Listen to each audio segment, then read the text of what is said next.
반갑습니다. 한 주간 편안하셨습니까?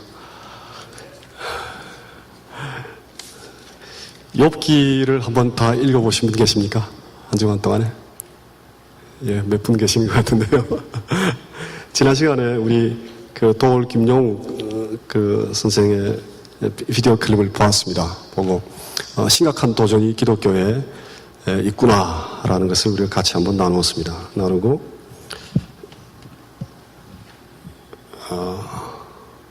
마태복음의 그 가나안 여인의 말씀을 가지고 1번부터 3번까지 고난을 당한 아이들에게 하나님께서 침묵하시는가라는 문제를 제기를 했었습니다. 그리고 이제 가장 중요한 부분이 바로 이 부분인데, 이 고난, 인간이 당하고 있는 고난이 얼마나 심각하고 어려운 문제인가라는 것, 그것을 이제 쭉 같이 살펴보았습니다.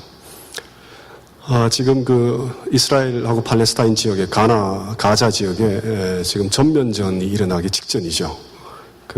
젊은 학생들을 팔레스타인이 먼저 아마 납치를 한 것 같은데 정확하지는 않습니다만은, 그래서 학생들이 3명이 죽었고, 또 이스라엘 쪽이 그것도 역시 확실하지 않습니다만은 또 다른 팔레스타인 젊은 아이를 또 죽여서 지금 한 3일 사이에 폭격만 한 300여 차례 계속 이어지고 있습니다. 그래서 샬롬을 인사로 주고받는 그 지역에, 우리가 구약을 근거로 할 때 하나님의 백성이 살고 있는 그 지역에 아직도 가장 참혹한 그런 전쟁과 고난이 계속되고 있습니다.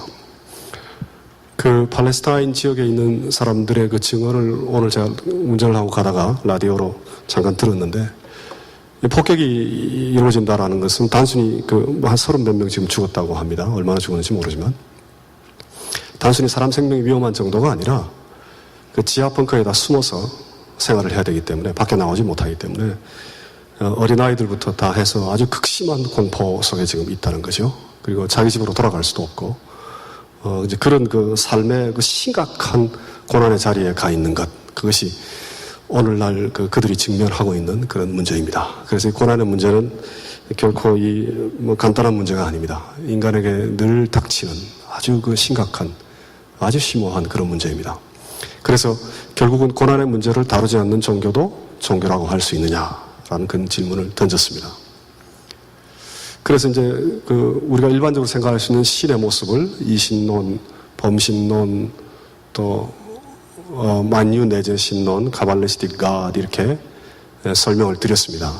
어느 이론도 이 인간이 당하고 있는 고난의 문제를 쉽게 해결할 수 있는 그런 사상은 못 됩니다. 그러나 이제 카발리스틱 갓에 대해서는 우리가 조금 주목해야 될 필요가 있다, 그런 말씀을 드렸습니다. 그래서 4가지 형태를 말씀드렸고,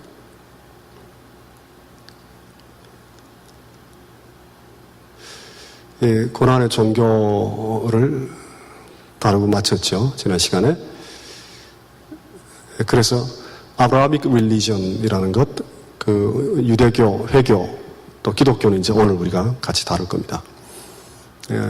고난의 문제를 정말 치열하게 다루고 있는가라는 질문, 또 조로아스트교, 또 만유 내재 신론적인 생각이 과연 고난을 올바로 다루고 있는가라는 문제, 또 인도 종교는 어떠한가, 이렇게 쭉 살펴보면 인간의 고난에 대해 이런 다른 종교에서 믿고 있는 신적 존재가 그렇게 깊이 개입하는 것 같진 않아요.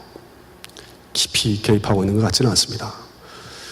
그래서 이제 기독교를 우리가 오늘 쭉 다룰 건데, 고난의 종교다라고 얘기할 수 있습니다. 여러 가지 측면에서 그렇습니다. 그래서 그걸 오늘 살펴볼 계획입니다. 그리고 기독교가 고난의 종교다라는 것, 그리고 고난의 종교는 기독교가 유일하다라는 이 짧은 이 두 줄의 이 문장이 가지고 있는 무게, 그것을 우리가 이제 꼭 같이 나누길 원하는데, 한 가지 오해를 하시면 조금 곤란합니다. 이 기독교의 신비를 쭉 같이 나누겠다는 건 분명히 신비를 나누겠다는 겁니다. 기독교의 독선을 나누겠다는 것이 아닙니다. 기독교의 신비, 기독교의 깊이, 그리고 인간이 다 헤아리지 못하는 것들, 그런 것들을 나눈다라는 것은 우리가 알지 못하는 어떤 공간을 허용한다라는 뜻입니다. 지금 어떤 책에는 이런 내용들이 있습니다. 이 아브라하믹 릴리전 때문에 인류가 심각한 그런 그 고통 속에 있다. 다른 종교를 믿는 지역, 불교나 힌두교를 믿는 지역에는 이 아브라하믹 릴리전을 믿는 지역보다 분쟁이 덜하다라는 거예요. 이거 실제로 나와 역사상 등장하는 통계입니다. 그러니까 배타적 신 존재, 유일신, 우리가 알고 있는 유대교에 나오는 유일신을 믿는 종교들, 즉 기독교, 회교, 유대교인들이 살고 있는 지역이 분쟁이 더 심하다라는 거죠. 왜냐하면 타자 혹은 다른 신에 대한 그 스페이스를 마련하지 않기 때문에 그렇다라는 겁니다. 그것이 지금 문제가 됩니다. 그래서 유일신이 인간의 문명을 오히려 그 좋지 않는 영향을 끼치는 것이 아니냐라는 그런 반성들이 아브라하믹 릴리전을 받아들이는 자들 사이에 일어나고 있습니다. 그래서 그것이 이제 다 옳다는 것이 절대 아닙니다. 왜냐하면 우리 기독교는 유일신을 믿다라기보단 삼위일체 하나님을 믿죠. 그래서 그 내용이 상당히 다릅니다. 이제 앞으로 그런 내용들이 쭉 나올 겁니다. 그런데 신비의 종교 기독교를 믿는다. 그리고 그 고유함을 우리가 깨닫고 그것을 나눈다라는 것은 다른 종교를 믿는 사람들을 배척하고 말살하자는 그런 의도가 아닙니다. 역사적으로 그렇게 전개되어 왔죠. 역사적으로. 그러나 그런 의도를 가지고 지금 우리가 이런 작업들을 같이 하자라는 그런 의도를 제가 갖고 있지 않습니다. 전혀 그렇지 않고 우리가 믿는 기독교가 다른 종교나 철학이나 다른 문명과 비교해서 굉장히 독특하고 고유하다라는 것을 알게 되는 견고한 파운데이션을 가지고 있을 때, 견고한 기초를 가지고 있을 때 오히려 더 포용적이 될 수 있습니다. 오히려 더 다른 종교를 믿는 자와 더 깊은 대화를 나눌 수 있고 더 포용적이 될 수 있다라는 것, 그것을 사실은 지향하고 있습니다.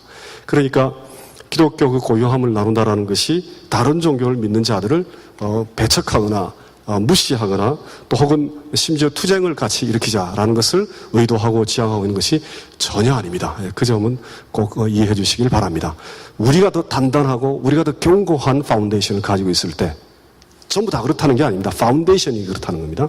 파운데이션을 견고하게 가지고 있을 때 훨씬 더 우리가 타인을 향한 자리를 마련할 수 있고 대화를 할 수 있는 자리를 마련할 수 있고 더 많은 그런 공간을 나눌 수 있다라는 것, 그것을 지금 지향하고 있다는 걸 꼭 이해해 주시길 부탁을 드립니다. 자, 이제 조금 더 이제 오늘 이번 주에 해야 될 내용을 나가 보겠습니다. 이 고난과 철학을 간단하게 다루어야 하는 이유는 철학적인 그 신 개념을 우리가 4가지 이미 다루었죠. 그래도 그 신적 개념이, 그 존재들이 이 인간의 고난을 제대로 다 해결하지 못했다. 이제 그럴 경우에 몇 가지 또 다른 옵션들이 있습니다. 그 이제 딱 2가지만 지금 대표적으로 꺼내서 잠깐 다루고 바로 넘어갈 겁니다. 성경적인 걸 하기 전에. 하나는 어거스틴이 얘기를 한 건데, 고난을 우리가 당하는 이유는 하나님께서 인간에게 자유를 주셨기 때문이다라는 겁니다. 이해하기 굉장히 쉽죠.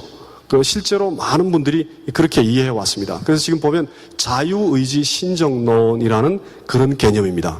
그래서 어거스틴이 뭐라고 얘기하는가 하니, 자유의지를 가진 말, 달리는 말, 자기 나름대로 그 의지를 가진 그 말이 자유의지가 없는 돌보다 더 낫다. 따라서 우리가 악이나 고난을 겪는다는 것은 자유의지를 가졌기 때문에 발생하게 되는 필연적인 결과다라는 거죠. 많은 분들이 이렇게 동의합니다. 지금도 이 사상이 지금 전혀 틀렸다는 얘기가 아닙니다. 많이 동의합니다. 하나님께서 우리에게 그 아담과 하와를 만드실 때 하나님의 형상으로 지으셨기 때문에 그 자유의지를 가지고 있었습니다. 아담과 하와는. 그래서 하나님과 인격적인 관계를 가질 수 있었죠. 그래서 그것이 이제 결과적으로 사실은 그 인격적인 그 관계를 가질 수 있다는 것이 결과적으로 the fall, 그 원죄, 그 최초의 범죄를 저지르게 된 그것이 아주 깊은 연관 관계가 있죠, 분명히. 그래서 우리가 이제 그렇게 생각할 수 있습니다. 그럼 문제가 해결되느냐? 그런 것 같지는 않아요. 이런 생각에도 여전히 어려운 문제들이 있습니다.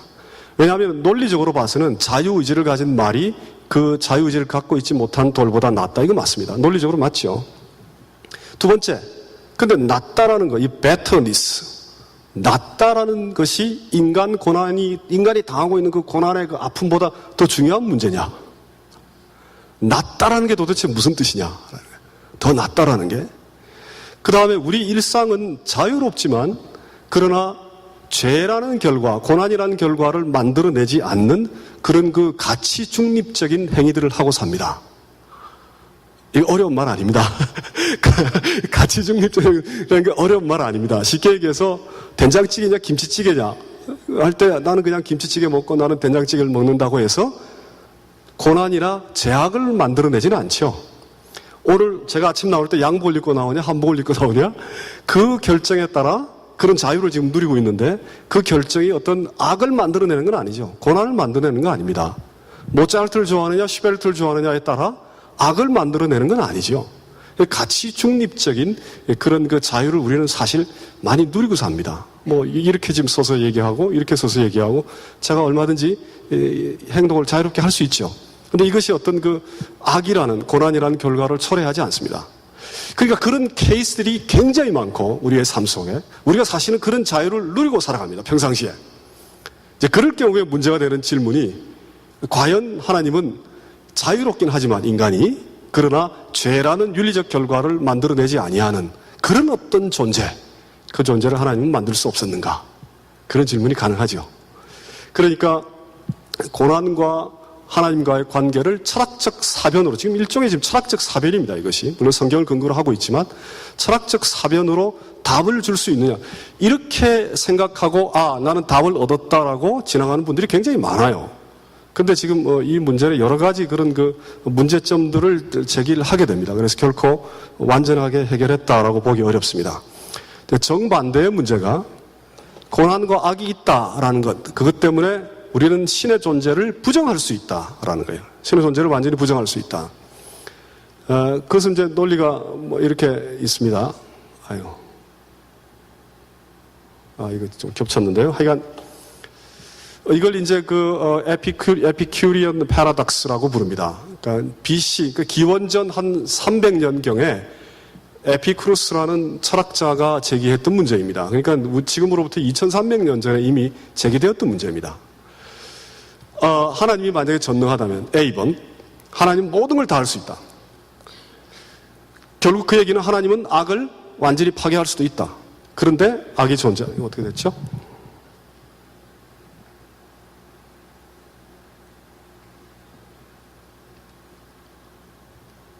예. 그런데 신은 악을 완전히 파괴할 수도 있다. 전능하기 때문에 모든 걸 다 할 수 있기 때문에 그런데 악이 존재한다. 따라서 저런 신은 선하지 않다. 이런 결과가 나오죠. 그 다음에 두 번째는 하나님이 만약에 늘 항상 선하다. 신이 지금 이제 일반적인 신을 얘기합니다. 신이라는 그 존재가 늘 선하다라고 생각한다. 그런데 악이 존재한다. 그렇다면 하나님이 능력이 완전하지 못해서 늘 선하긴 해도 악을 다 없앨 수는 없었구나. 그런 결과에 도달하죠. 다시 말해서 하나님이 만약에 전능하다라고 시작해 놓으면 악 때문에 하나님은 선하지 않다라는 결론에 가거나 하나님이 만약에 선하다라고 시작해 놓으면 악 때문에 하나님이 전능하지 않다라는 결론에 가게 됩니다. 따라서 동시에 선하고 동시에 능력이 있는 그 하나님, 그런 신의 존재. 이거 어떻게 됐죠? 이 한 라인 더 있네. 여기 있네. 결국 동시에 전능하고 전선한, 항상 선한 신은 존재하지 않는다. 이것이 이제 2300년 전에 어떤 철학자가 제기했던 문제입니다. 거꾸로 얘기하면 악이 존재하기 때문에 항상 선하고 모든 능력에 뛰어난 그런 신이란 존재하지 않는다. 그런 얘기입니다. 어떻게 생각하세요? 어렵죠? 우리 젊은 분들이 이 얘기 들으면 혹합니다. 진짜 이럴 수 있겠구나. 기독교가 잘못하면 가짜구나. 이런 생각을 하게 됩니다. 네, 혹합니다. 근데 이제 데이비드 휴미라는 분이 18세기에 이 문제를 다시 제기를 했고 현대의 미국의 철학자가 이 문제를 거론을 하면서 이제 많은 사람들에게 알려졌습니다. 그런데 이건 이제 뭐 아주 어렵지 않게, 물론 이제 굉장히 어렵게 이 문제를 철학자들이 풉니다. 푸는데 어렵지 않게 저 논리가 잘못됐다라는 걸 우리가 비판할 수 있습니다. 첫째는 역추론의 한계를 갖고 있죠. 악을 보고 신을 추정한다라는 것, 그것이 과연 옳으냐라는 거예요. 악을 보고, 악이나 아니면 인간이나 이거 다 피조물이죠. 피조물을 보고 신이 어떨 것이다 라는 그런 생각을 한다는 자체가 근본적으로 한계가 있지 않느냐. 만약에 신이 모든 것을 창조했다면. 둘째는 이제 그 제기했던 문제가 논리적인 문제입니다. 그렇죠? 논리에서 등장한 문제죠. 그러니까 논리에서 등장한 그 신과 실제로 존재한다라는 그 신, 그 사이의 관계가 어떻게 되느냐. 그 문제예요. 그 관계가 세 가지가 가능합니다. 신과 악은 무관하다라고 할 경우에 논리가 아무리 발달해도 아무 상관없죠. 무관할 경우에 이신론적인 신 같은 경우는 아무 악이 어떻고 인간 사이에 있어도 아무 상관이 없습니다. 둘째는 신과 인간의 세계를 통해 간접적으로 악과 경험한다. 그러니까 신이 있고 악이 있고 바로 직접적으로 만나는 것이 아니라 인간을 통하거나 세상을 통해 악을 만난다. 간접적으로. 간단한 예로 인간이 죄를 지었기 때문에 악이 발생했다. 이렇게 되면 하나님이 세상을 만들어도 인간이 그 사이에 개입되어 있죠. 그러니까 하나님과 인간의 관계, 인간과 악의 관계가 먼저 이해되어야 그 다음에 아까 제기했던 문제가 해결될 수 있죠. 그러니까 논리적으로 그런 문제가 생깁니다. 그 다음 셋째는 신과 악이 직접적으로 관계한다. 이제 그럴 경우에 어떻게 되느냐. 이것이 이제 문제죠. 그럴 때 지금 신은 항상 선하고 전능하다. 신은 악을 통해 인간과 직접적으로 관계한다. 근데 그 관계 방식이 여러 가지가 가능하다라는 겁니다. 관계 방식이. 그래서 하나는 더 큰 선을 위해 작은 악을 허용할 수 있다. 논리적으로 얼마든지 가능하죠. 더 중요한 목적을 이루기 위해 자신의 능력을 제한할 수 있다. 즉 전능하다라는 의미를 새롭게 해석하고 있죠. 전선하다라는 의미도 새롭게 해석하고 있습니다. 전 논리적으로 좀 가능한 얘기입니다. 세 번째, 고난과 악을 나누고 짊어지며 자신을 희생한다. 저건 우리 기독교가 믿는 하나님이죠. 저것은. 그러니까 하나님이 직접적으로 고난과 악과 관계를 하셔도 그 관계 방식이 어떻게 되느냐에 따라 내용이 아주 달라집니다. 자, 이 내용이 굉장히 어려웠죠, 지금까지. 다 잊어버리셔도 좋습니다. 지금 하나만 딱 기억하시면 돼요. 지금 다 너무 어려우니까. 하나 기억하셔야 될 게 뭐냐면, 우리가 논리적으로 막 생각해가지고, 아, 고난이 있다, 인간이 있다. 그런데 하나님은 그 고난을 이렇기 때문에 허용하셨고, 이렇다라는 걸 우리의 인간의 생각으로 아무리 연구를 해봐도 답을 찾을 수 없다는 거예요. 그것이 하나고. 두 번째는, 고난이 있기 때문에 신이라는 건 존재하지 않아. 그거 아무리 연구해봤자 그것도 정확하지 않다는 겁니다. 그것도. 그러니까 그 두 가지가 다 정확하지 않아요. 논리적으로 만들어 놓은 철학의 문제는 논리적으로 얼마든지 반박할 수 있습니다. 그것이 문제입니다. 그러니까 불투명해요, 문제가. 확실하지 않아요. 그런데 이런 것들을 잘 모르고 어떤 한쪽의 주장만 들으면, 이제 기독교는 끝났구나. 이런 생각을 가지게 됩니다. 이거 정말 탁월한 생각이구나. 이런 생각을 하게 돼요. 그러니까 고난의 문제를 철학적으로 그 고난과 하나님을 잘 변호할 수도 없고, 또 고난 때문에 신이 존재하지 않는다라고 주장하기도 어렵다라는 겁니다. 둘 다 어렵다라는 것, 그것을 먼저 잘 이해하셔야 됩니다. 이해되시죠? 자, 이제 어려운 부분 끝났습니다. 그 다음 부분 이제 넘어가겠습니다. 욥기를 한번 생각해 보겠습니다. 욥기 다 아시죠? 욥기 3장 26절에 보면 평안도 안온도 안식도 없고 고난만 임하였구나. 이렇게 이제 한탄합니다. 럼멘트죠. 한탄을 하는 거예요. 하나님을 향해. 욥기의 제일 중요한 특징 가운데 하나가 바로 한탄하고 있다라는, 하나님을 향해. 고난 속에 있는 인간이 하나님과 인격적인 관계 속에 있다라는 거예요. 한탄을 하고 있다라는 겁니다.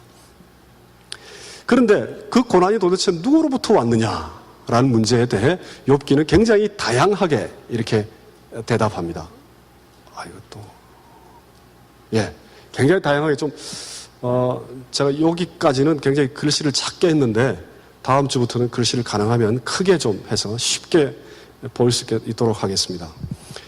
욥기 5장 6절에 보면 우리 고난을 겪는 것은 자연현상이 아니다. 그렇게 얘기를 합니다. 고난은 흙에서 나는 것이 아니다. 물론 고난이 자연현상일 수도 있죠. 얼마든지. 그 자연, 내추럴 그 이블이 있습니다. 그건 지금 너무 복잡해서 다루지 않겠습니다. 욥기에서는 이제 고난은 흙에서 나는 것이 아니다. 그렇다면 둘째는 고난은 인간 때문에 일어나는 일이냐. 욥기가 이제 그걸 한참 설명하죠. 특히 욥의 친구들이 그 얘기를 제기를 합니다. 인간이 죄를 지었기 때문에 하나님이 심판하셨다라는 것. 여러 가지 얘기가 있어요. 그죠? 죄 없이 망한 자가 누구인가? 정직한 자의 끊어짐이 어디 있는가? 네가 정직했다면 이런 고난을 당할 리가 없다라는 거죠. 그러니까 하나님의 벌하심이 죄보다 가볍다. 사실은 이거보다 훨씬 더 심하게 벌어야 되는데 하나님의 벌은, 징벌은 우리가 인간이 저지른 죄보다는 훨씬 가볍다라는 거예요. 그러니까 하나님은 악한 일을 상관치 않은 듯 하시나 다 보신다.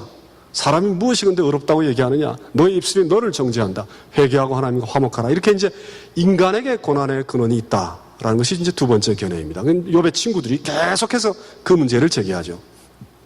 욥의 항변은 인간에게 있다. 그럴 수 있죠, 당연히. 그러나 그걸 넘어서는 그 무엇이 있을 수 있지 않느냐라는 문제 제기예요.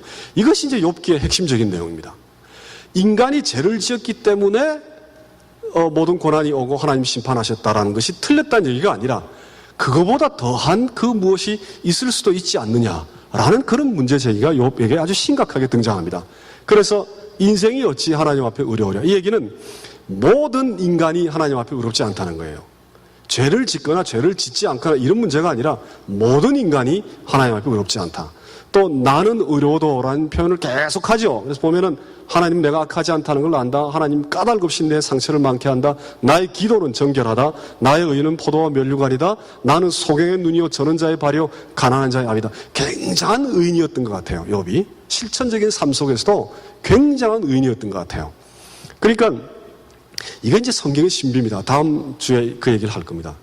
이 굉장히 심각한 질문과 도전을 사실은 하나님을 믿는 백성이 성경을 기록하고 있죠. 누구에게 하나님께 심각한 도전을 하는 글을 욥기가 사실 기록하고 있어요.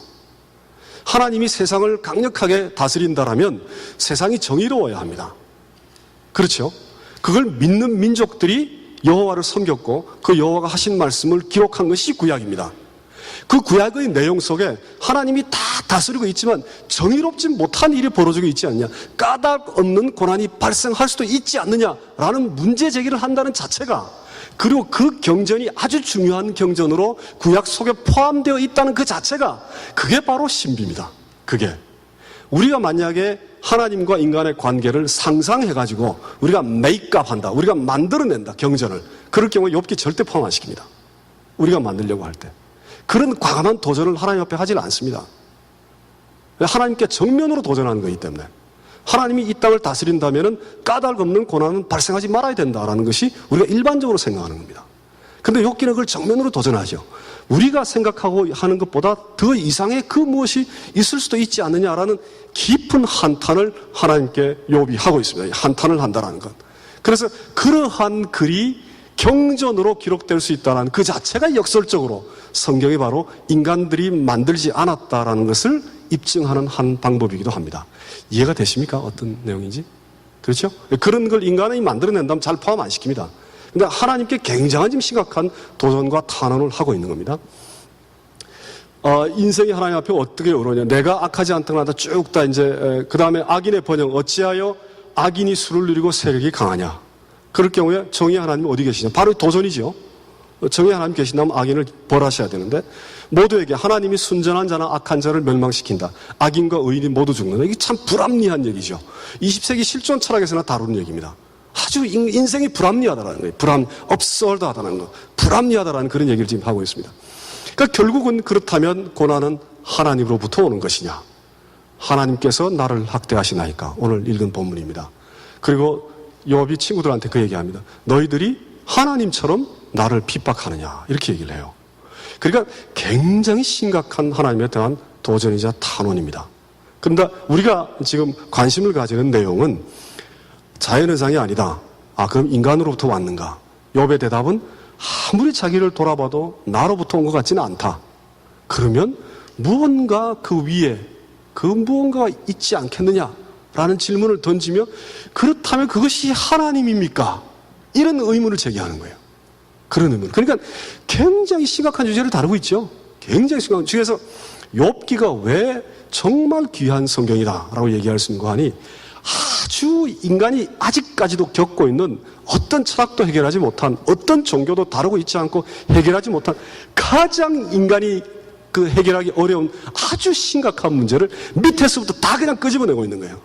욥기가 폭로를 하고 있는 겁니다. 그러니까 인간이 경험하고 있는 아주 깊숙한 문제를 욥기가 밑에서부터 딱 끄집어내서 폭로를 하고 있어요. 그것이 성경이 가지는 매력입니다. 깊이고. 그것이 성경이 가지고 있는 아주 놀랄만한 일입니다. 그걸 그냥 다 이렇게 폭로하고 있다라는 것. 그것이 이제 굉장히 우리한테 그 심각한 도전과 거꾸로 생각하면 굉장히 큰 위로를 주죠.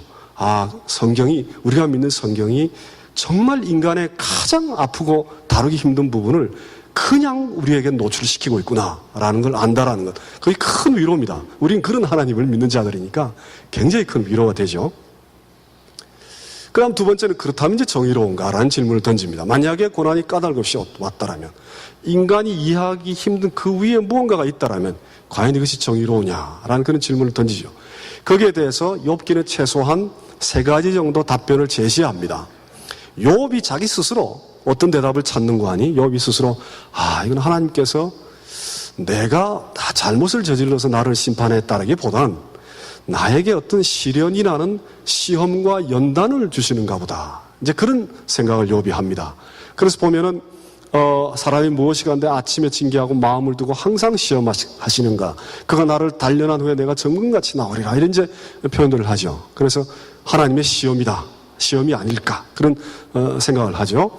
두 번째 이제 친구들의 비난 속에 담겨 있는 내용은 이것은 하나님의 심판이다. 그러니까 정의를 세우기 위한 것이다. 그러니까 전체적으로 봐서는 분명히 하나님의 확실한 뜻이 있을 것이다. 공의를 세우기 위한 것이다. 그것이 이제 두 번째 견해예요. 우리가 쉽게 이제 저런 생각을 하죠. 세 번째는 확실하지는 않습니다. 이 엘리후가 조금 세련된 젊은 친구예요. 근데 그분의 그 견해가 여전히 그 두 번째 친구들의 견해하고 비슷합니다만은 조금 더 뉘앙스가 세련됐습니다. 그래서 엘리후의 견해 속에는 감찰하신다. 하나님이 우리를 지켜보신다라는 그 표현과 긍휼을 베푸신다라는 표현이 같이 나옵니다. 그것이 이제 안타까운 면이죠. 욥기 전체에서 크게 빠져 있는 부분. 그 부분이 이제 긍휼과 연민이라는 그 문제. 그 문제가 이제 크게 빠져 있습니다. 우리가 성경 속에서 아는 하나님의 모습 가운데 그것이 이제 크게 하나 빠져 있습니다. 어쨌든 감찰과 긍휼이라는 그런 그 생각, 사상이 엘리후의 입을 통해 등장합니다. 아무도 멸시하지 않고 고난받는 자에게 연민을 주신다. 이렇게 이제 욥기를 전체적으로 보면 한 3가지 정도 우리가 대답을 찾을 수 있습니다. 나름대로. 그 다음에 이제 그러나 계속 이런 문제가 생기기 때문에 인간의 친구들의 논리와 정죄가 계속 일어나고 까닭없이 왜 자꾸 이런 고난을 주십니까? 라는 그런 질문이 제기되고 그렇다면 정의가 없는 것이 아니냐라는 그런 질문이 계속 제기되죠. 이게 지금 우리가 다 직면하는 문제입니다. 다 직면하는 문제입니다. 지금 우리가 오늘날 계속 지금 경험하고 있는 그런 문제입니다. 하나님과 고난과 인간의 그 관계에서 그런 문제를 계속 제기하죠. 그러면서 4번째 제안을 하고 있는 것이 있습니다. 욥기가. 그것은 신비다라는 거죠. 우리가 다 이해하지 못하는 그 위에 무언가가 있을 수 있다라는 것. 지금 보시면 5번째, 정의와 윤리의 문제보단 하나님과 인간의 그 존재 자체가 다르다. 그 차이를 얘기를 해요. 측량할 수 없는 큰일, 기이한 일을 행하신 하나님. 또 육체 밖에서 하나님을 보리라. 내가 지금 육체 안에 있는 동안에 아무리 하나님을 이해하려도 이해가 안 돼요. 근데 육체 바깥에서 하나님을 본다라는 것. 또 나의 가는 길은 오직 하나님만이 아신다. 우리가 하나님에 대해서 들은 것은 심히 미세한 소리뿐이라. 그 능력을 누가 알리요? 그 다음에 또 엘리후가 마지막에 인간의 인식의 한계를 얘기하는데 하나님은 행위를 다 설명하지 않는다. 우리가 잠잘 때 우리를 가르친다. 그런 얘기가 있어요. 그러니까 하나님 우리를 가르치긴 하는데 우리가 잠잘 때 가르친다는 얘기, 우리가 그걸 깨닫지 못한다는 거예요. 우리가 다 알 수 없다.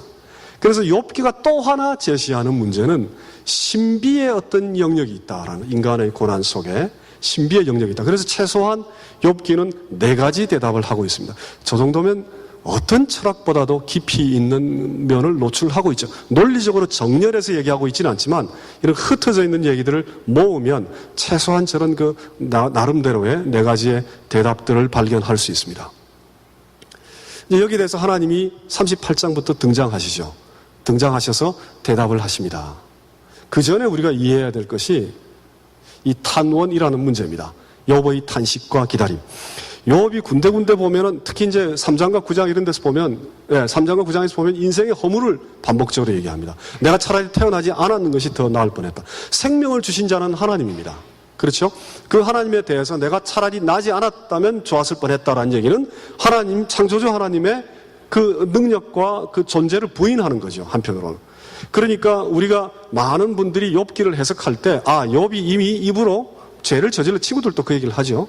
입으로 하나님을 부인하고 죄를 저질렀다, 이렇게 얘기하기가 참 쉽습니다. 그런데 제가 생각하기에는 저는 그렇게 해석하고 싶지 않습니다. 탄원이라는 것, 그것은 인간이 하나님께 할 수 있는 인격적 관계의 표현입니다. 탄원이라는 것은 하나님께 이런 내용들을 다 이렇게 탄식하듯이 부르짖는 것, 이것은 강렬하게 하나님을 기다린다는 의미일 수 있습니다. 강렬하게 하나님을 기다린다. 그러니까 욥기에서 그런 수많은 탄원에 가까운 표현들이 나오는 이유는 욥이 하나님을 저주하고 하나님의 창조주의 그 능력을 멸시하고 하는 그런 의도에 있는 것이 아니라 강렬하게 하나님을 기다리기 때문에 탄식을 하고 있는 거죠. 계속해서 탄식을 하고 있습니다. 제가 한국에 이번에 그 행사가 있어서 갔는데, 이제 행사가 언더우드 심포지움인데, 저희 신학교가 언더우드 선교사님, 여러분 잘 아시는 그 선교사님이 졸업하신 학교입니다. 그래서 언더우드 선교사님이 세우신 세문안교회와 매년 언더우드 심포지움을 5월 달에 한국에서 갔습니다. 좋은 이제 그 서양의 학자를 우리가 주강사로 모시고 가서 이틀 동안 이제 강연을 같이 합니다. 이번에 모시고 간 분이 월터 스토프라는 그 개혁교회의 아주 탁월한 지성이자 철학자이자 신학자인 그분을 이제 모시고 갔습니다. 근데 한국은 세월호 사건 때문에 깊이 슬픔에 잠겨 있었는데, 그분이 책을 하나 쓴, 월터 스토프라는 분이 책을 Lament for a Son이라는 책을 썼습니다. 한 아들을 위한 탄식. 왜냐하면 그분이 25살 난 자기 아들이 오스트리아에서 산악 등반을 하다가 갑자기 사고로 죽었습니다. 그래서 25살 난 자기 아들을 잃어버리고 난 다음에 개혁교회 그 학자로, 신학자로, 철학자로 깊이 하나님 앞에 탄식하는 글을 썼습니다. 그 글이 많이 알려졌습니다, 미국 사람들한테. 그래서 이번에 그분을 다른 목적 교회론 때문에 모시고 갔는데, 한국 그 메이저 언론사에서 그런 글을 쓴 것에 대해서 주목하고 와서 다 인터뷰를 해갔습니다. 왜냐하면 세월호에 고통을 당한 부모들에게 자기 그 아들을 잃어버린 자가 겪었던 고통을 가지고 해주고 싶은 말이 없는가라는 것, 거기에 이제 관심이 많이 있어서 제가 통역을 하다 보니까 그 내용을 자연스럽게 듣게 되었습니다. 그분이 하시는 말씀은 고난을 당했을 때 탄식하는 것, 그것이 우리가 할 수 있는 유일한 것이 아니냐라는 거예요. 탄식하는 것. 그럼 자꾸 주위에서 어떻게 도와줄까라는 생각을 한다는 거예요. 도와주려는 생각하지 말라는 겁니다. 그냥 탄식하게끔 좀 놔둬라. 고난을 당했을 때 탄식하는 것, 그것은 사랑하는 자만이 할 수 있는 유일한 것이다라는 거예요. 하나님을 사랑하는 자만이 하나님께 탄식할 수 있는 거라는 거예요. 그러니까 탄식을 표현한다는 것은 깊은 사랑을 표현하는 것이나 마찬가지다, 그 얘기를 쭉 하셨어요. 그리고 시중에 막 나와 있는 고난을 극복하는 9단계, 13단계 이런 책들이 있어서 주위에서 하도 사보라 그래가지고 그걸 사서 보다가 소스라치게 놀랐다는 거예요. 자기가 내가 고난을 당하고 젊은 나이에 죽은 내 아들을 생각하기보단 그 아들 때문에 슬퍼하는 나를 생각하고 있구나. 그래서 소스라치게 놀랐다는 거잖아요. 그래서 그거 다 버리고 그냥 슬픔에 잠겨 있기로 했다. 이제 그 얘기를 하면서 다른 얘기를 다 같이 했습니다. 그래서 고난을 당한 자가 하나님께 탄식한다라는 것, 그것은 하나님을 사랑하는 자만이 할 수 있다라는 그 얘기가 참 마음에 와닿았습니다. 욥도 아마 그런 그 마음이 아니었을까.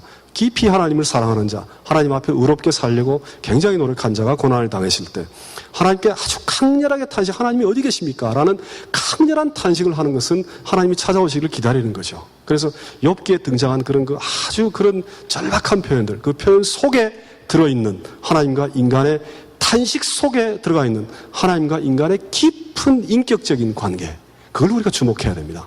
탄식 속에 녹아있는 깊은 인격적인 관계, 그것이 이제 욥기의 제일 소중한 주제입니다. 탄식 속에도 하나님에게 무관심한 게 아니라 하나님께 계속 탄식을 올리는 그 자체가 갖고 있는 깊은 인격적인 관계, 그것이 이제 욥기가 드러내고 있는 아주 소중한 면이죠. 그 점을 이제 먼저 강조를 좀 해드리고, 그 다음 하나님께서 나타나셔서 4가지로 대답을 하십니다. 참 시간이 많이 가네요. 4가지로 대답을 하십니다.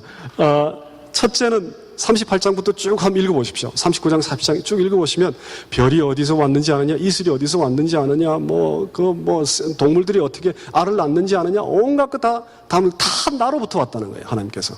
다 나로부터 왔다. 인간 만물의, 이 세상 만물의 존재의 근원은 나다라는 것을 굉장히 길게 설명합니다. 그 구약은 아주 오래전에 기록된 글이어서 반복한다라는 건 중요하다는 걸 의미합니다. 반복한다는 건 그냥 반복하는 게 아닙니다. 구약 성경에 보면 어떤 구절은 묘사하는 게 앞에도 나왔다가 똑같이 뒤에도 또 나와요. 갑옷을 입은 모습을 똑같이 묘사했다가 중간에 또 어떤 얘기가 있다가 그 다음 또 똑같이 또 묘사해요. 그거는 기록자나 그 말을 전한 자가 그걸 굉장히 강조한다는 얘기입니다. 욥기 38장, 39장, 40장에 하나님이 굉장히 길게 설명합니다. 이것을. 굉장히 길게. 그 얘기는 이 점을 굉장히 강조하시는 거죠. 하나님께서. 만물이 전부 나로부터 왔다. 다른 것으로부터 왔다고 생각하지 말라. 전부 나로부터 왔다. 그래서 이제 하나의 근원, 일원론이라고 얘기할 수 있습니다. 그런데 또 동시에 어떤 얘기를 하시는 거 아니? 이것도 아느냐? 저것도 아느냐? 이것도 아느냐? 이렇게 물어보십니다. 네가 아느냐? 그것을 조금 어려운 말로 이원론. 근데 존재에 관한 이원론이 아니라 생각과 지식에 관한 이원론이라고 볼 수 있습니다. 하나님이 아시는 것과 인간이 아는 것이 서로 다르다라는 거예요. 그걸 하나님께서 깨우쳐 주는 거예요. 네가 이거 아느냐? 네가 이거 아느냐? 네가 저거 아느냐? 존재 만들어진 것은 단 하나의 근원으로부터 옵니다. 그런데 그것이 하나의 근원으로부터 와서 하나님과 인간의 관계가 어떻게 만들어지는가에 대해 네가 아느냐라고 하나님 물어보시죠. 그래서 어려운 말로 인식론적 이원론이라고 얘기합니다. 그래서 우리 생각에 관해서는 하나님의 생각과 아주 다를 수 있다. 그것이 이제 여기 두 번째 나와 있죠. 세 번째는 인간이 갖고 있는 윤리적이고 종교적인 한계를 하나님께서 질문하십니다. 네가 의로우냐? 네가 의를 이룰 수 있느냐? 그러니까 윤리적이고 종교적인 면을 심장을 건드리죠. 네가 하나님께 자꾸 질문하는데 네가 의로우냐라는 그런 그 문제를 던집니다. 네 번째는 하나님과 인간의 관계가 이렇게 인과관계 속에 있느냐. 하나님이 가벼우면 인간이 무겁고 인간이 무거우면 하나님이 가볍고. 그 질문을 40장 8절에 하시죠. 욥아 네가 의롭다면 내가 불의하냐. 하나님과 인간의 사이에 어떤 여백이랄까, 어떤 다른 것, 질적인 차이, 어려운 말로 존재론적인 차이, 이런 것들이 있지 않겠느냐, 그런 질문을 하시죠. 그래서 네 가지로 이렇게 하나님께서 답변을 하십니다. 아이고. 우리는 이제 굉장히 중요한 문제를 여기서 보았습니다만은 여전히 우리는 어려움에 직면해 있습니다. 욥기를 통해 그 탄식하는 그 인간의 모습과 탄식하는 인간과 하나님의 그 관계, 인격적인 관계, 이런 것들이 아주 깊숙하게 다 노출되긴 했지만 사실은 까닭없는 고난이 왜 주어졌습니까? 라는 질문에 명확한 답을 주시지는 않았어요. 사실은. 그래서 욥기가 그 질문 그 자체에 대한 정확한 답을 주신 건 아닙니다. 여전히 우리한테는 신비로 남아있어요. 욥기를 통해서 이 문제를 살펴보고자 할 경우에. 자, 그 다음에 이 전도서가 있는데, 이거는 그냥 제가 요약만 하고 넘어가겠습니다. 전도서도 그 인생의 여러 가지 문제를 부조리와 더불어 굉장히 심도 있게 설명합니다. 전도서도. 아주 포괄적으로 설명해요. 집착, 소유, 시간에 종속되어 있는 것, 사법부 재판 안에서 재판을 하면서 악이 있다는 거예요. 재판을 하면서. 그래서 그 온갖 부조리, 업서더티를 전도서가 쭉 논하는데, 욥기와 아주 구분되는 게 하나 있습니다. 전도서는. 탄원하지 않아요. 하나님께 탄원하지 않습니다. 전도서의 저자는 하나님께 도대체 이런 고난이 왜 옵니까? 하나님, 당신이 정의로운 자라면 이걸 고쳐야 될 거 아닙니까? 이런 탄원이 없습니다. 하나님께 탄원하지 않는 것. 이것이 이제 그 전도서의 큰 특징입니다. 그런데 하나님의 주권, 하나님의 창조의 섭리 이런 거 다 얘기합니다. 다 얘기하는데 단지 이제 탄원하지 않습니다. 그래서 우리가 리플렉션이라는 표현이 계속 등장할 겁니다. 어떤 중요한 단락이 끝날 때마다 제가 이런 걸 한번 생각해 보십시다라는 걸로 이런 것이 삽입될 겁니다. 하나님이 인간의 고난에 개입한다라는 건 전도서도 인정을 하는데 어떤 방식으로 개입하는지 전도서는 설명하고 있지 않습니다. 설명하고 있지 않습니다. 그래서 하나님과 인간의 구체적이고 인격적이고 살아있는 관계가 빠진 듯처럼 보입니다.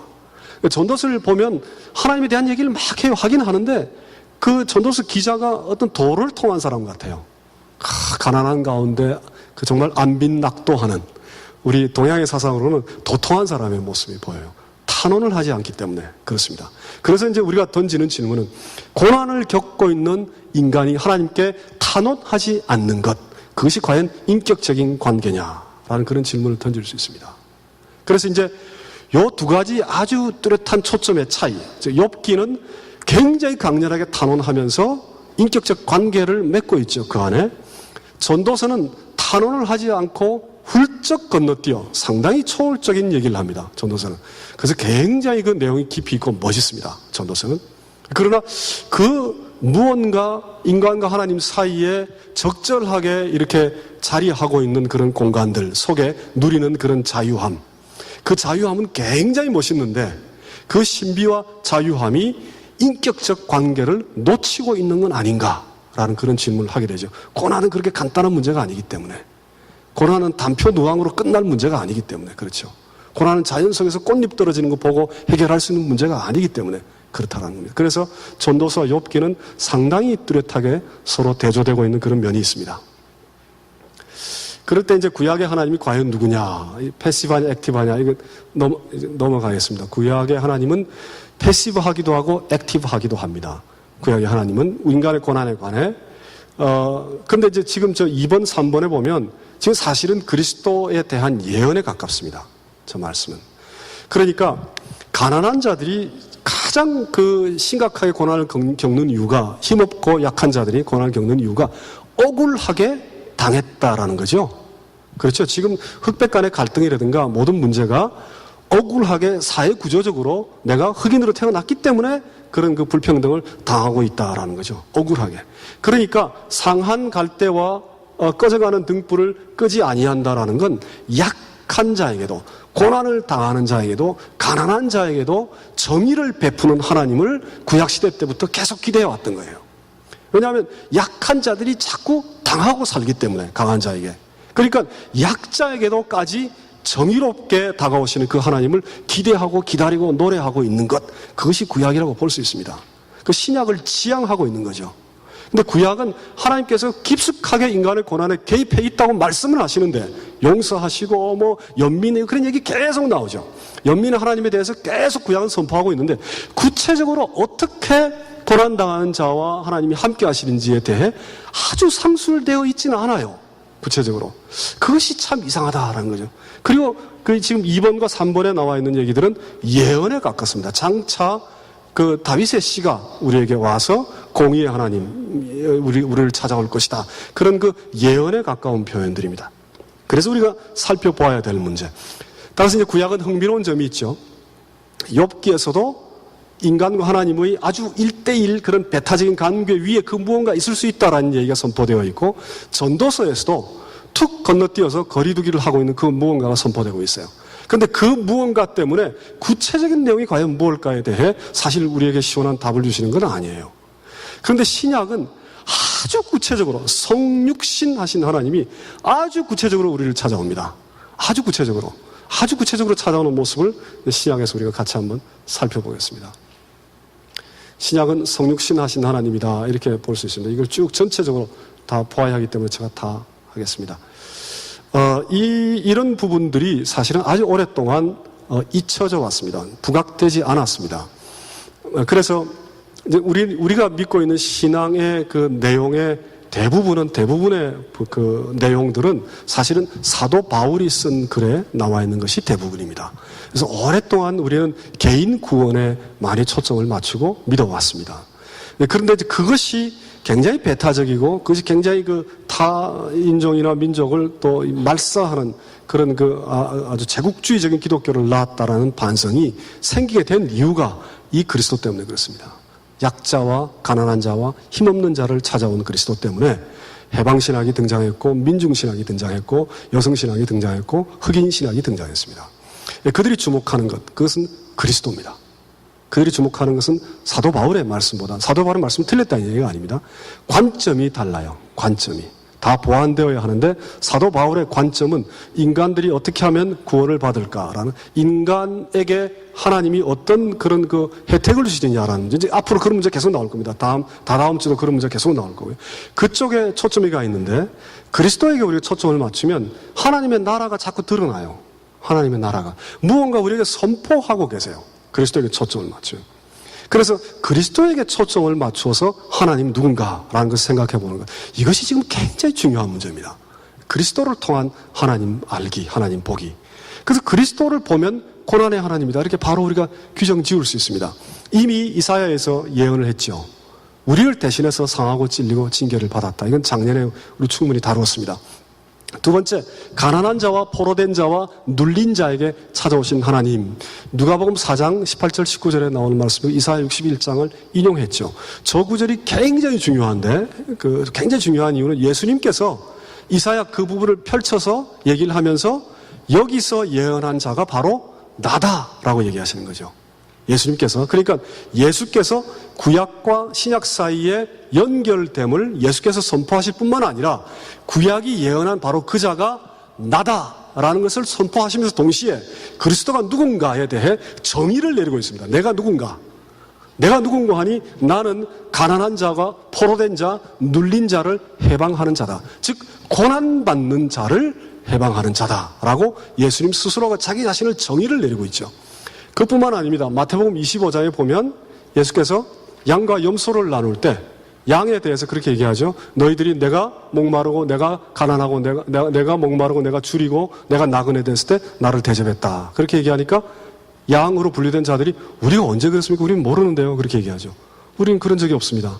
그러니까 예수님께서 가장 어린 자에게 한 것이 바로 나에게 한 것이다. 그 어린 자라는 것은 가장 힘없고 약한 자라는 얘기입니다. 가장 힘없고 약한 자에게 한 것이 그리스도에게 한 것이다라는 그 얘기는 가장 힘없고 약하고 고난받는 자 속에 그리스도가 계시다는 얘기죠.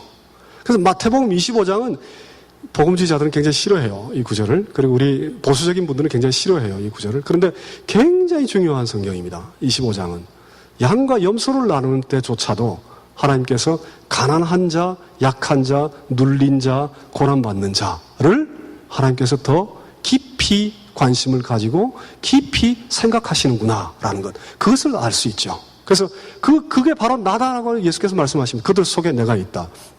또 누가복음에는 마음이 가난한 자, 영이 가난한 자가 아니라 가난한 자가 복이 있나니 하늘의 나라가 저희들 것이다, 이렇게 말씀하시죠. 누가복음에는 가난한 자, 줄인 자, 우는 자를 복이 있다라고 축복하십니다. 그 하나님께서 같이 있기 때문에 그렇죠. 그 다음에 마가복음 17장에 보면은 병든 자, 죄인을 부르러 왔다. 또 예수님의 삶 자체가 고난받는 자들과 함께 하신 삶이었습니다. 우리가 사도신경을 배울 때 예수님의 삶이 빠져 있습니다. 사도신경 한번 생각해 보십시오. 사도신경은 우리 교회가 공통적으로 고백하는 고백이죠. 그 고백 속에 뭐가 빠져 있습니까? 탄생이 있고 바로 십자가로 건너뛰죠. 그리스도의 삶이 빠져 있습니다. 사도신경에는. 근데 그리스도의 삶이 굉장히 중요하죠. 왜냐하면 성육신이라는 거, 하나님이 인간으로 역사 속에 한 지점과 한 시점에 찾아왔다라는 건 삶을 살았다라는 얘기입니다. 굉장히 중요한 의미죠. 역사 속에 찾아왔다라는 건. 공중에 날아다니는 권세로 오신 게 아니라 한 인간으로 찾아왔다는 거죠. 한 인간으로 찾아와 살아가신 그리스도의 삶이 무엇이냐, 그 삶의 모습이 무엇이냐, 굉장히 중요한 면이죠. 그 모습이 뭐냐? 들판에 이렇게 버림받은 사람처럼 들판에 계셨어요. 가난한 자들과 같이 있었습니다. 예수님이 병든 자를 찾아다니면서 고치셨어요. 어려움, 고난을 받는 자, 탄압받는 자, 또 심지어 세리까지 자기 불러가지고 식사를 같이 하셨어요. 그러니까 힘들고 가난하고 버림받은 자들과 같이 살다 가신 분이 예수님입니다. 그러니까 우리가 그리스도의 고난하면 십자가만 먼저 떠올립니다. 그건 문제가 있습니다. 폭이 너무 좁아요. 그것이 굉장히 크리티컬하긴 하지만 굉장히 치명적이고 어느 정도에도 찾을 수 없는 그리스도의 십자가, 사실은 지금 우리가 얘기하고자 하는 기독교 신비의 종교의 완전 그 밑바탕입니다. 뿌리입니다. 전부 다 연결되어 있습니다. 그런데 그것만이 다가 아니라는 겁니다. 그것만이 다가 아니고 그리스도의 삶을 한번 살펴보자라는 거예요. 그 삶 속에 고난의 하나님, 고난받는 자와 동행하시고 고난받는 자를 위로하시는 하나님의 깊은 위로와 연민이 그 아래에 있어요. 그러니까 구약에서 만약에 하나님이 어떻게 고난받는 자를 관계하시는가를 우리가 잘 알지 못했다면, 혹은 하나님이 멀리서 선지자를 보내거나 하나님 말씀으로 그들을 위로했거나 하나님이 제물로 그들을 위로했다면, 신약에서는 하나님이 육으로 찾아와 고난받고 힘들고 가난한 자들과 같이 사신 거예요. 삶을. 굉장히 의미가 다릅니다. 의미가 굉장히 깊어집니다. 그렇죠. 하나님이 고난받는 자와 같이 삶을 살았다. 육을 가지고, 단순히 육을 띈 게 아니에요. 육을 가지고 고난받은 자들과 같이 살았다. 그리고 십자가에 돌아가셨다라는 것. 이것이 이제 신약이 제시하는 하나님의 모습입니다. 우리가 그리스도를 하나님으로 받아들이고 믿는다라면 그 하나님의 모습은 이런 아주 중요한 삶 속에도 고난의 하나님이요, 십자가에도 고난의 하나님이다. 그래서 십자가가 왜 고난의 하나님인가? 그건 작년에 많이 했지요. 작년에 쭉 오랫동안 많이 했기 때문에 혹시 그게 궁금하시면은 동영상을 보시면 되겠습니다. 그리고 이제 고난으로 찾아왔다라는 것, 탄식한다라는 것, 심지어 성령까지도 우리 안에서 말할 수 없는 탄식으로 우리와 같이 하시죠. 그러니까 사실은 성육신 한다는 그 자체가 탄식입니다. 하나님의 탄식입니다. 성육신이 예언되어 있긴 하지만, 그러나 얼마나 하나님이 탄식하고 안타까웠으면 육으로 오느냐라고까지 볼 수 있죠. 성육신 자체가 하나님의 탄식입니다. 그러니까 인간만 고난으로 하나님께 탄식하는 게 아니라 탄식함으로 우리한테 찾아오시죠. 하나님께서. 그러니까 탄식하는 하나님, 고난 속에 있는 하나님, 고난 받는 자들과 함께 하는 하나님, 그 하나님이 기독교 하나님의 핵심적인 내용입니다. 핵심적인 내용. 근데 그것을 너무 오랫동안 별것 아닌 것처럼 이렇게 격가지로 놓고 살아왔어요. 우리가 생각하는 하나님은 전지전능하고 만물을 창조하시고 우리에게 구원을 확 공짜로 주시고 우리를 막 부르셔서 의롭다 하시고 무언가 공짜로 막 주는 하나님으로만 생각하는 그런 경향이 오랫동안 있어 왔어요. 그런데 그리스도를 통해 하나님을 보면 굉장히 하나님의 아주 본질적인 모습이 뭔가, 그 고난의 하나님이에요. 본질적인 하나님의 모습이 고난의 하나님입니다. 아주 간단하게 그래서 결론 짓는다라면, 기독교인들은 누군가? 고난의 하나님을 믿는 자들이기 때문에 고난받는 자들과 함께하는 자들이 기독교인들입니다. 아주 간단하게 얘기해서 오늘날 기독교가 왜 이렇게 온갖 문제가 일어나냐, 왜 이렇게 세속화 문제, 온갖 기독교의 말썽이 있느냐, 이 고난의 하나님을 몰라서 그래요. 제대로 고난의 하나님을 제대로 고백하지 않기 때문에 그렇습니다. 혹은 고난의 하나님은 말로만 고백하기 때문에 그렇습니다. 혹은 고난의 하나님이 우리가 생각하는 하나님의 한가운데에 자리하고 있지 않기 때문에 그렇습니다. 그래서 고난의 하나님이 그리스도를 통해 어떻게 선포되고 우리에게 드러났는가라는 것을 깨닫고 나누는 것, 그것이 한국교회나 현대 기독교의 회복의 그 시작점이다, 이렇게 볼 수도 있습니다. 한 3분의 1 정도 더 남았는데, 이거 어떡하죠? 근데 이제 그 다음에, 이거 너무 시간이 오래 가는데, 예? 어떡하죠? 이제 역사라는 문제가 등장. 그렇다면 질문은, 고난은 왜 계속되는가? 빨리 하고 제가 말겠습니다. 그렇다면 진짜 우리가 갖고 있는 질문은 도대체 왜 고난이 계속되느냐라는 문제죠. 왜? 그것은 이제 하나님이 성육신 하셨다라는 문제와 깊이 연관이 있습니다. 성육신이라는 것은 이 역사성을 가지고 있죠. 점진성을 가지고 있고,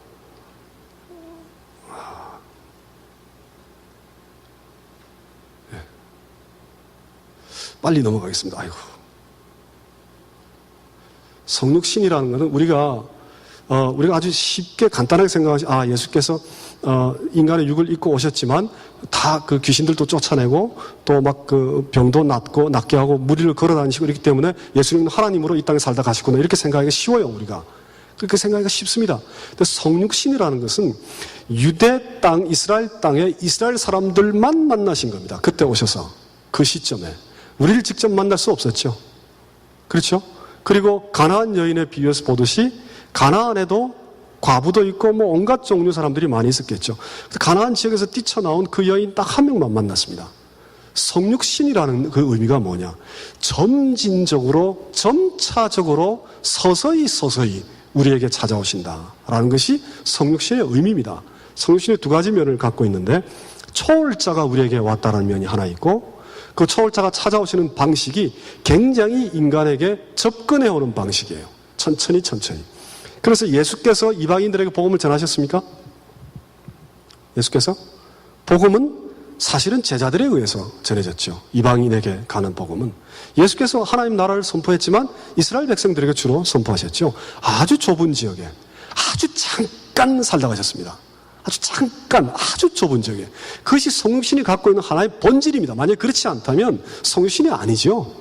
인간의 육을 띈 듯한 어떤 신적 존재가 이스라엘 위를 확 날아다니다가 잠깐 여기 번쩍 저기 번쩍 또 뭐 한국에도 잠깐 갔다 유럽에도 잠깐 그렇게 하면 그건 성육신이 아닙니다. 제대로 된 성육신이 아니죠. 성육신의 본질은 뭐냐? localized 됐다는 겁니다. 시간과 공간에 있어서 어떤 지역 속에 제한되었다라는 것, 그것이 이제 성육신의 본질 가운데 하나입니다. 그래서 어려운 말로 역사성을 가지고 있다. 하나님이 인간으로 찾아왔다라는 건, 근데 인간의 고난의 상당 부분이 인간이 그런 로컬라이즈 되어 있기 때문에 발생하는 것이 참 많아요. 그래서 인간의 고난을 입었다라는 자체가 역사 속에 찾아왔다는 것과 굉장히 깊은 그 연관이 있습니다. 그래서 역사 속에 하나님께서 찾아오셨다라는 것이 하나 있고, 또 하나는 역사 속에 찾아오셔서 그 역사를 훌쩍 건너뛰시죠. 그걸 이제 어려운 말로 역시 탈역사성이라고 얘기합니다.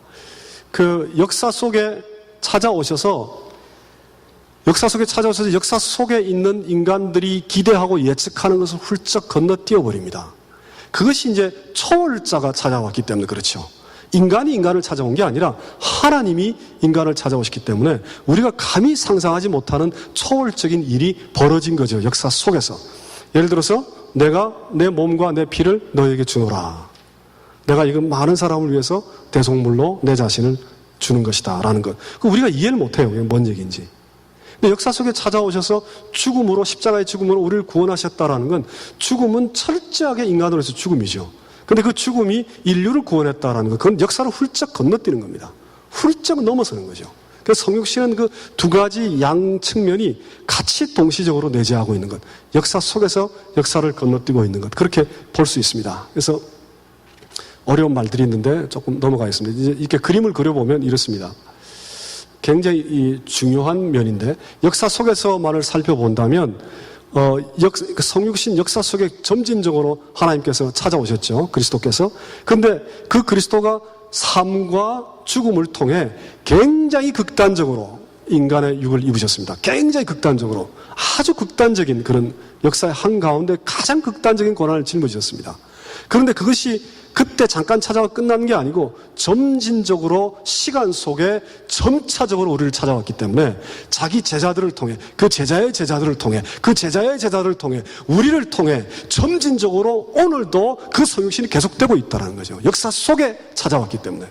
그래서 그리스도가 고난받는 삶을 살고 고난의 십자가를 죽으셨다는 건 역사 속에 등장한 문제라고 우리가 깊이 이해한다면, 우리도 그리스도와 함께 역사 속에 고난받는 자와 같이 있어야 되고 같이 죽어야 되는 것, 우리 다음에 오는 자들도 마찬가지고, 이것이 초기 교회가 믿어왔던 사상입니다.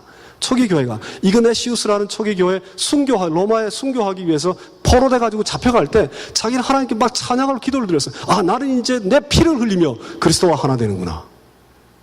순교를 그냥 막 이상한 순교로 생각하는 게 아니라, 나는 이제 피를 흘림으로 내가 그리스도와 하나 되는 것, 그 자체를 굉장히 깊이 있게 생각을 했습니다. 초기 교회 공동체에는. 그러니까 역사 속에 점진적으로 하나님께서 찾아오셨다는 것은 제자들을 통해, 또 그들을 통해 계속해서 우리에게까지 하나님의 성육신이 이어지고 있구나라는 것을 이해할 필요가 있습니다. 그것을 우리가 종말론적 성육신이다라고 부를 수 있습니다. 그래서 이렇게 흘러가죠. 그런데 탈역사적인 그런 면이 있습니다. 완성된 성육신, 이미 다 일어났어요. 저건 우리가 이해하기 어려워요.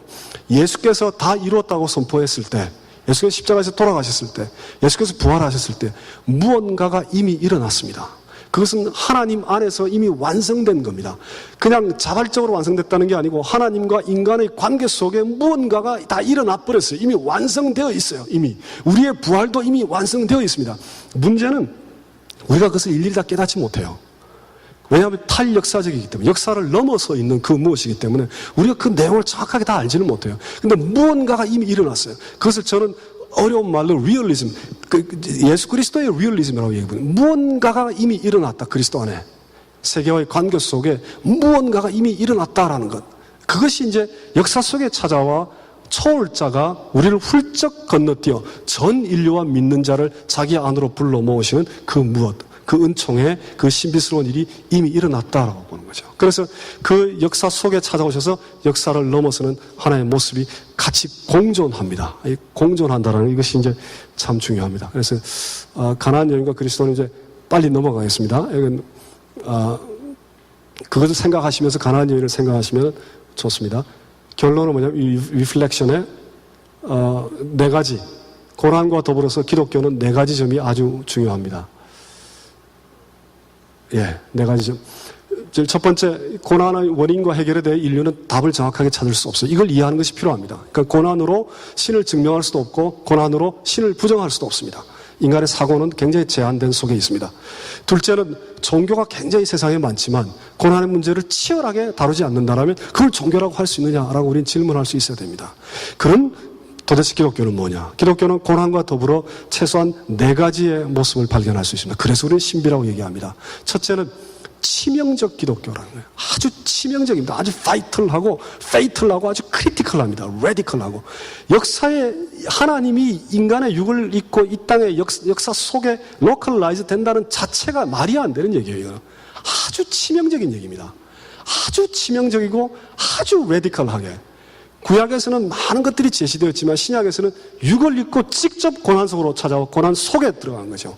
하나님께서. 그러니까 그런 아주 레디컬한 하나님을 우리는 믿는 거죠. 굉장히 치명적입니다. 역사가 흘러간 다음 그 한가운데를 쪼개고 들어오는 거죠. 쪼개고 들어와 역사 속에 자리하지만 그 역사를 훌쩍 건너뛰는 아주 치명적인 고난의 하나님을 우리는 발견하게 됩니다. 둘째는 굉장히 기독교 포괄적이에요. 기독교가 제시하는 문제가 욥기를 통해서 설명을 드리다시피 여러 문제를 제시합니다. 고난에 관련지어서.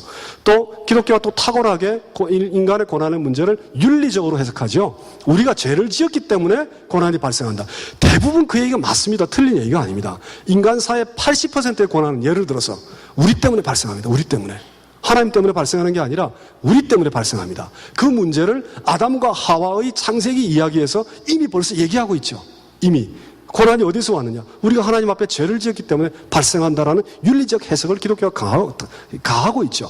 그리고 신비도 얘기합니다.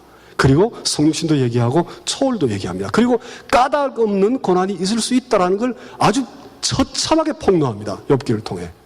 아주 처참하게. 그 전도서에서는 그걸 또 훌쩍 건너뛰어 그래도 하나님과 인간의 관계는 계속될 수 있다. 탄원이 빠져 있어. 그런 얘기까지 제시합니다. 그래서 기독교가 고난과 연관지어 제시하고 있는 문제는 굉장히 깊습니다. 굉장히 심오한, 철학적 어디에도 살펴보기 힘든 굉장히 심오한 면을 제시하고 있습니다. 왜 그런가?